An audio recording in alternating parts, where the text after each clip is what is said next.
परंतु माता लक्ष्मी का वास मां कामधेनु के पिछले भाग में ही क्यों? मैं बताती हूँ। जब मैं साकार रूप में कामधेनु बनकर अवतरित हुई, तब सभी देवी देवता मुझ में स्थान ग्रहण करने आए। जय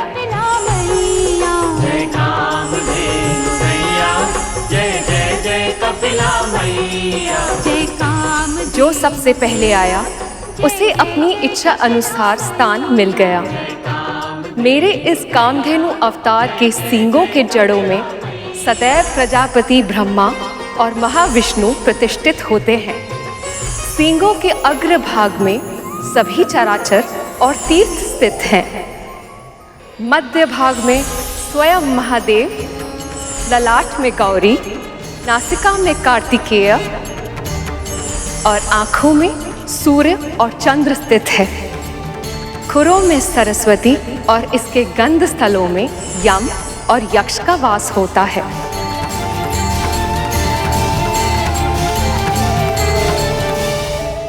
प्रणाम माँ। माँ, मुझे भी अपने इस कामधेनु रूप में कोई स्थान दे दीजिए। आपको विलंब हो गया देवी। अब तो सभी ने अपना मन वांछित स्थान चुनकर निवास करना आरंभ भी कर दिया है। कोई तो उपाय होगा, मुझे कहीं भी कोई भी स्थान दे दीजिए। मैं तैयार हूँ माँ। माँ, मैं आपके साथ निवास करना चाहती हूँ। मैं समझती हूँ, परंतु इस संसार में सबसे अधिक वंदनीय आप है माँ। यदि आज आपने मेरा अनादर किया तो सृष्टि में कभी भी कोई मुझे सम्मान नहीं देगा।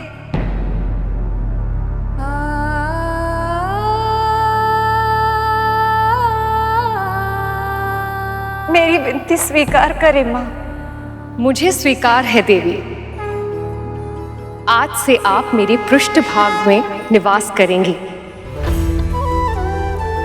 मेरे मूत्र और गोबर को भी शुभ माना जाता है और अब आपके निवास के कारण ये मनुष्यों के लिए और भी अधिक हितकारी होगा।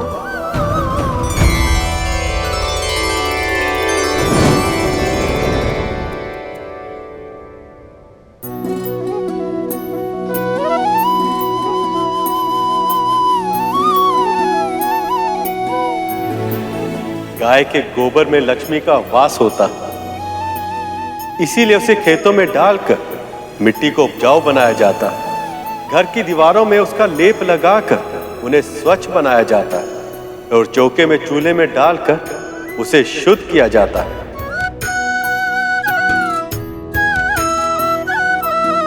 गाय के गोबर से बने कंडे हवन की समिधा बनते और गौमूत्र अनेक रोगों का नाश कर देता।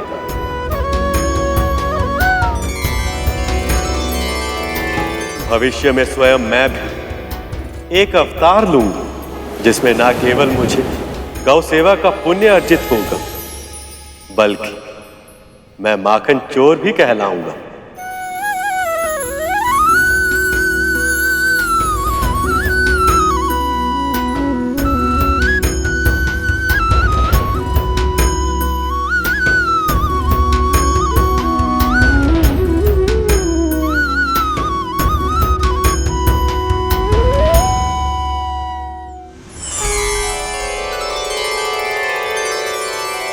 ये गाय तो बहुत गुणकारी है,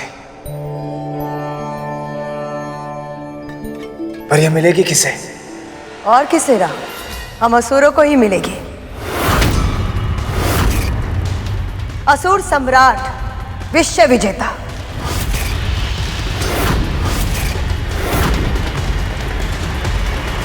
जो स्वर्ग पे राज करता है, ऐसे दिव्य गाय का अधिकार सिर्फ उन्हीं को मिलना चाहिए।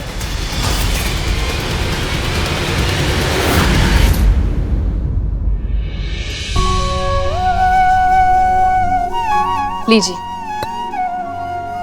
तनिक इसमें शहद मिला दे। जी।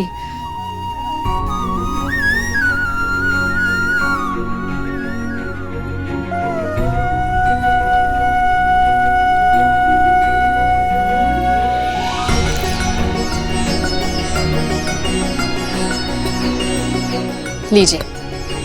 अब तनिक इसमें पीसा हुआ मेवा मिला दे। जी।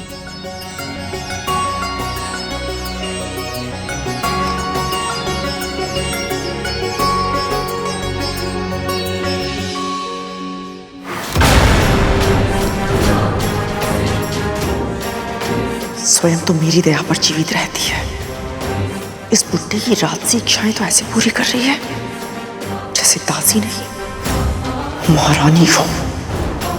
अब पी इसे।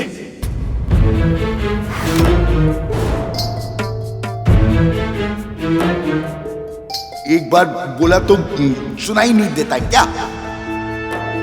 मैंने कहा पी इसे। बाबा, ये तो मैं आपके लिए बचपन में इसी तरह दूध पीना अच्छा लगता था ना तुझे?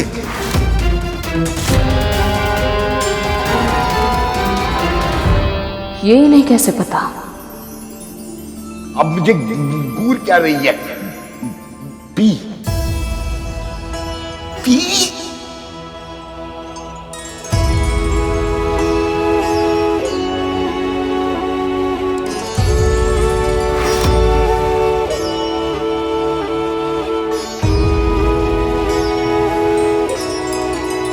समझना संभव है कौन किसकी सेवा कर रहा है।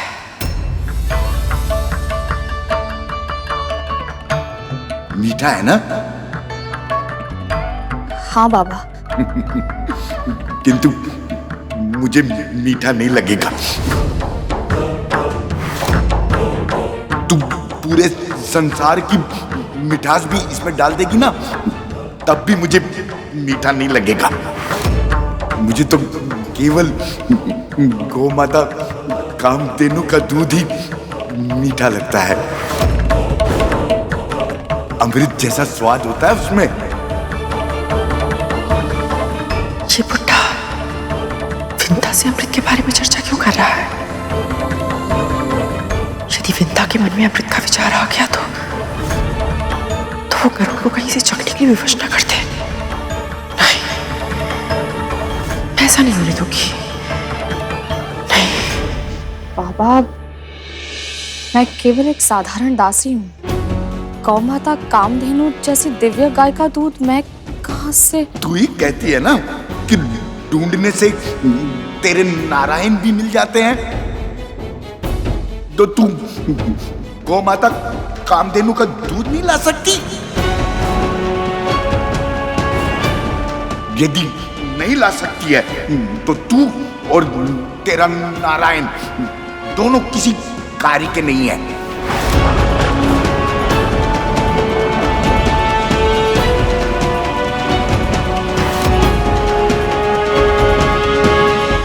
दूध भी मुझे मिलेगा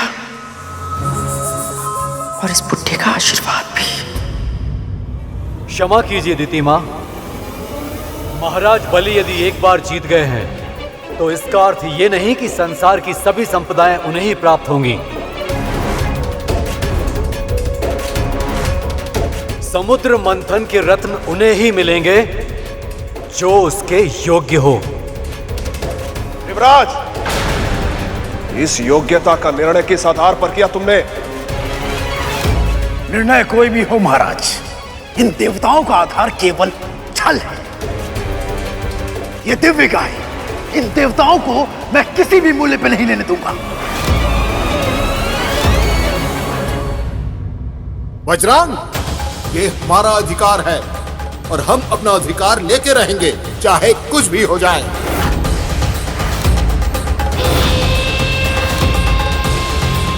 अगर कहीं फिर से इस मंथन में कुछ अवरोध आ गया तो? कामधेनु का दूध?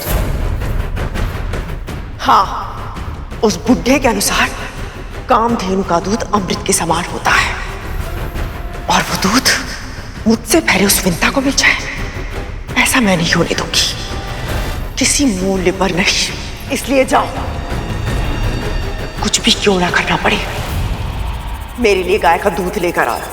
पर माँ, हमको तो ये भी नहीं पता वो गाय मिलेगी कहाँ। नहीं पता है तो पता करो।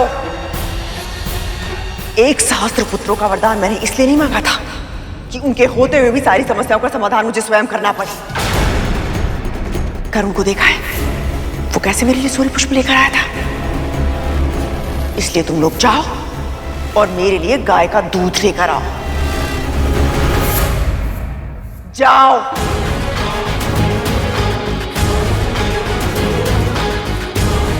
अब हम क्या करें? कहां से लाए ये दूध? माँ कामधेनु के प्रकट होते ही कितनी शुद्धता और शांति छा गई थी, परंतु ये सभी ऐसे ही झगड़ते रहे तो सारी शांति नष्ट हो जाएगी। इससे पहले कि आप सभी ये निर्णय करें कि ये दिव्य कामधेनु गाय किसे मिलनी चाहिए, आप सभी को ये जान लेना चाहिए कि जो भी इसकी सेवा करेगा वो पूरी तरह से सात्विक हो जाएगा।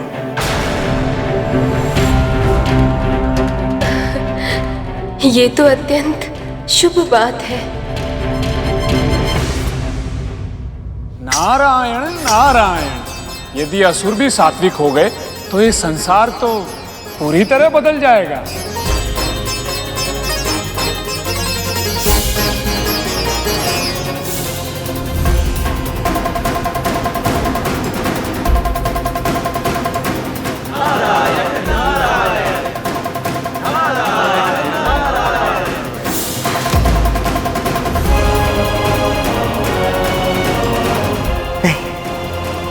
ऐसा नहीं होगा बलि, हम ये कामधेनु ग्रहण नहीं कर सकते।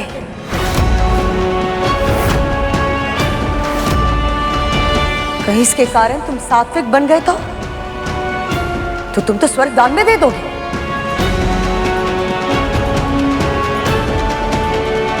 प्रभु की युक्ति काम कर गई, अब गौ माता देवताओं को मिलेगी। नहीं, हमें किसी ऐसी वस्तु की प्रतीक्षा करनी चाहिए जो बल और शक्ति का पल्ला हमारे तरफ झुकाए रखने में हमारी सहायता करे।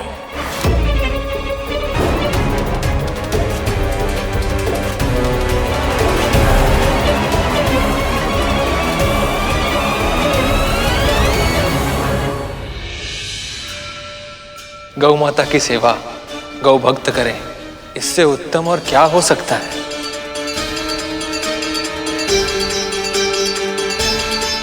क्या हुआ गरुड़, तुम इस निर्णय से प्रसन्न नहीं हो? मैं इस बात से प्रसन्न हूं प्रभु कि गौ माता उन दुष्ट असुरों के पास नहीं गई जो सबको सताते हैं, जिनकी प्रवृत्ति ही दुष्ट है। हाँ, तो न जाने क्यों मेरे मन में संदेह हो रहा है प्रभु कि गौ माता इनके पास जाने के बाद प्रसन्न नहीं है। इतना जानते हो तुम गौ माता के मन को?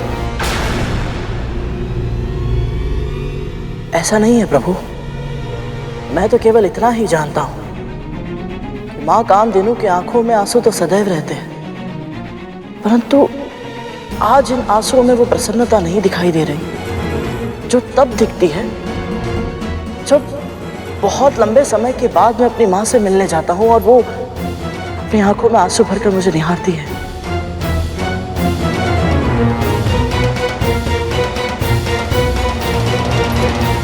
माँ कामधेनु कैसे मिलेंगी मुझे?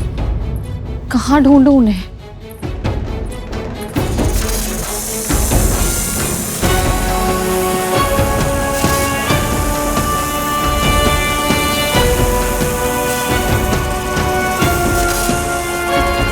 ये इतने सारे नाग एक साथ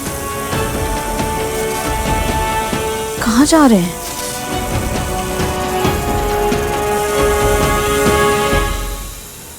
तक तो धूमल, क्या हो रहा है? कहाँ जा रहे हो तुम सब?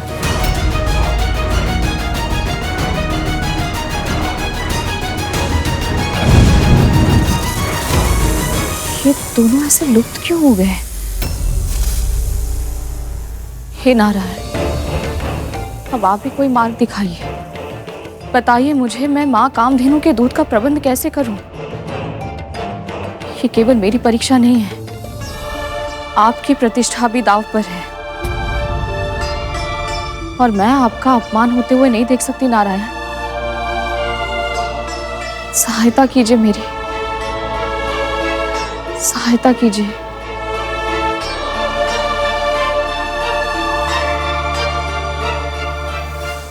माँ कहती हैं कि जब कुछ पहली बार प्राप्त हो तो उसे ब्राह्मण और ऋषियों को दान देना चाहिए। इसलिए हम आपको दान देने आए हैं। आज्ञा दीजिए माँ। धन्यवाद माँ।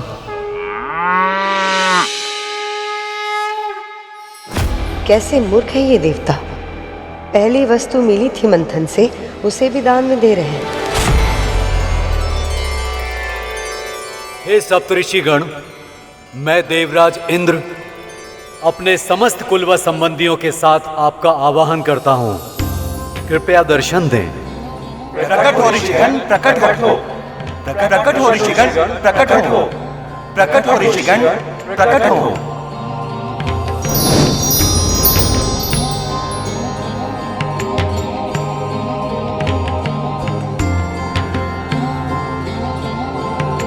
कल्याण।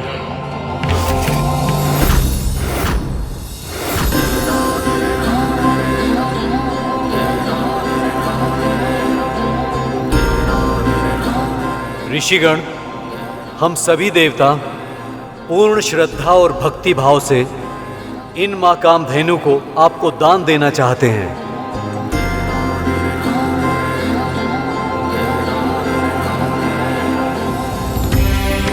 कृपया इन्हें स्वीकार कर हमें कृतार्थ करें। देवराज, प्रभु विष्णु की भक्ति और ऋषियों को दिया हुआ दान कभी व्यर्थ नहीं जाता। समुद्र मंथन के इस महान यज्ञ में आप सबको सफलता प्राप्त हो।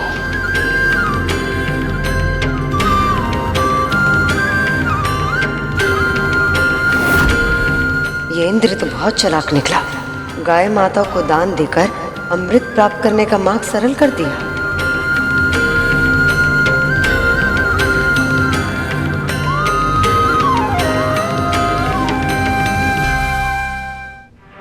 ये देवता भी विचित्र हैं। जब ये गाय इन्हें दान में ही देनी थी तो उसे प्राप्त करने के लिए हमसे इतना झगड़ा क्यों कर रहे थे? देवराज की बुद्धि की प्रशंसा तो करनी ही पड़ेगी। तुम कहना क्या चाहते हो? मां कामधेनु को दान में देकर देवराज ने एक तीर से 2 निशाने लगाए हैं भैया। दान देकर पुण्य अर्जित तो किया है, साथ ही साथ सप्त ऋषियों से आशीर्वाद भी लिया कि इस मंथन में विजय प्राप्त हो। इसका अर्थ यह है भैया कि अब अमृत इन्हें अवश्य मिलेगा। गरुड़ अब राजनीति के कठिन दाव पेच भी समझने लगा है। हर बीतते दिन के साथ ये और भी अधिक समझदार और भी अधिक व्यवहारिक होता जा रहा है। एक दिन इसके यही गुण वैकुंठ के उपयुक्त बनने में इसकी सहायता करेंगे।